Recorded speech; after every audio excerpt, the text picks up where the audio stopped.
Oh, Taliban? Oh. Where's the address? Why don't you send it instead? That's me cool. Guys, come further down a little bit. Don't go around, boys. Oh, yeah. Hey, the Taliban. Speak some words, man. Or you printed it out? My great grandmother, Edith Tenenbaum, was born in Tarnov on December 27th, 1924, and she's Bezrat Hashem turning 97 in a few weeks. She was born to a loving and Hasidic family. Her father was a rabbi, shochet, and Talmid Chacham.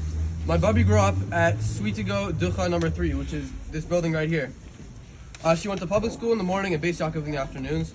She felt that her life was pretty good despite the anti-Semitism that was in Poland before the war. Once the war broke out, she was placed in the Tarnov ghetto and then sent to the Plaszow concentration camp. The infamous commander of the camp was Amon Goth, who rode a white horse around the camp and was depicted in the Schindler's List movie.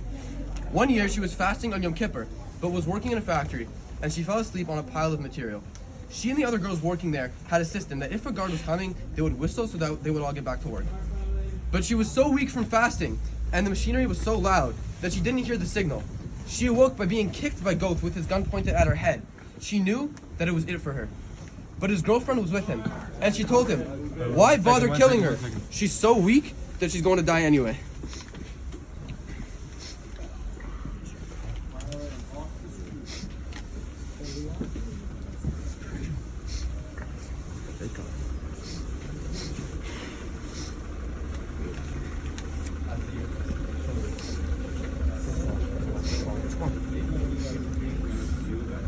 Yeah.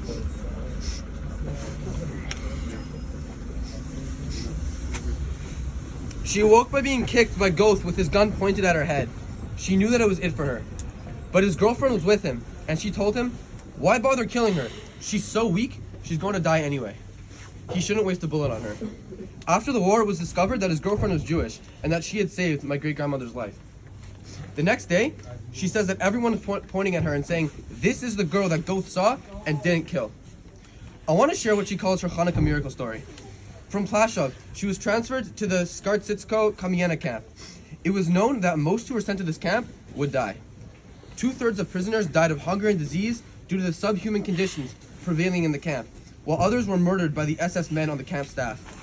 Towards the end of the war, the inmates were sent on a death march, where many more died. One freezing night in the camp, on Hanukkah, an older man came to my great-grandmother's barrack and told her that he lost his menashke, which is a metal bowl that they used to get their meager food rations. He asked to borrow hers.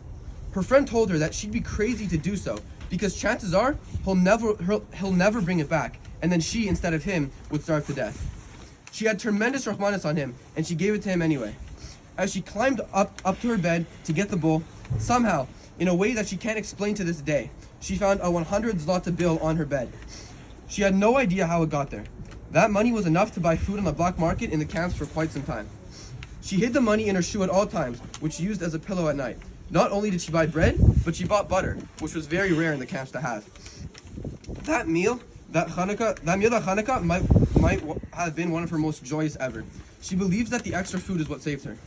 That man did end up returning her bowl. Both of her parents and all her siblings were killed.